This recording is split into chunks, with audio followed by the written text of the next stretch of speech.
ত্রয়োদশ জাতীয় সংসদ নির্বাচন সম্পন্ন হয়েছে, ভোট গণনাও সব শেষ হয়েছে, ফল প্রচার চলছে।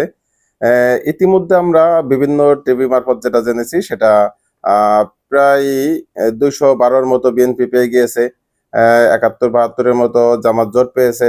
তো মোটামুটি নিশ্চিত, কিন্তু বেসরকারিভাবে যে ফলাফল ঘোষণা তথা সিইসির মাধ্যমে বা ইসি সচিবের মাধ্যমে যে ফলাফল ঘোষণাটা, সেটা এখনো চলমান আছে, এখনো অনেকটাই বাকি আছে। তারা হয়তো বেশ একটু পিছিয়ে আছে, কিন্তু টিভি মারফত বা বিভিন্ন গণমাধ্যম মারফত বিভিন্ন এলাকা ভিত্তিক যেই ফলাফলটা সেটার মাধ্যমেই তারা ডিক্লেয়ার করে দিয়েছেন, যার মাধ্যমে আমরা মোটামুটি 6টা আসন বাদে বাকি সব আসনের ফলাফল আমরা পেয়ে গিয়েছি।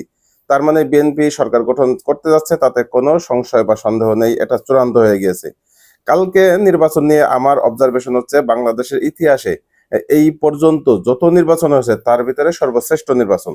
হ্যাঁ, কিছু বিচ্ছিন্ন ঘটনা আছে, আমরা মানুষ হিসেবে, বাংলাদেশের মানুষ যেই চরিত্র সেই হিসেবে কিছু ঘটনা থাকবে, কিন্তু সর্বোপরি একটা প্রাণহানির ঘটনা ঘটেনি, সেই রকম কোনো সহিংসতা ঘটেনি, বা সেই রকম কোনো দাঙ্গা হাঙ্গামা কোনো করেনি।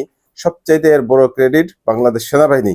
আমরা দীর্ঘদিন সেনাবাহিনীর অনেক সমালোচনা করেছি, অনেক কথা বলেছি, কিন্তু সেনাবাহিনী গতকালকে যেটা করেছেন সেটা নিঃসন্দেহে মানে তারা সবচাইতে যে গুরুত্ব দিয়েছেন ফ্রি অ্যান্ড ফেয়ার যে নির্বাচন, সেটা তারা চেষ্টা করেছেন।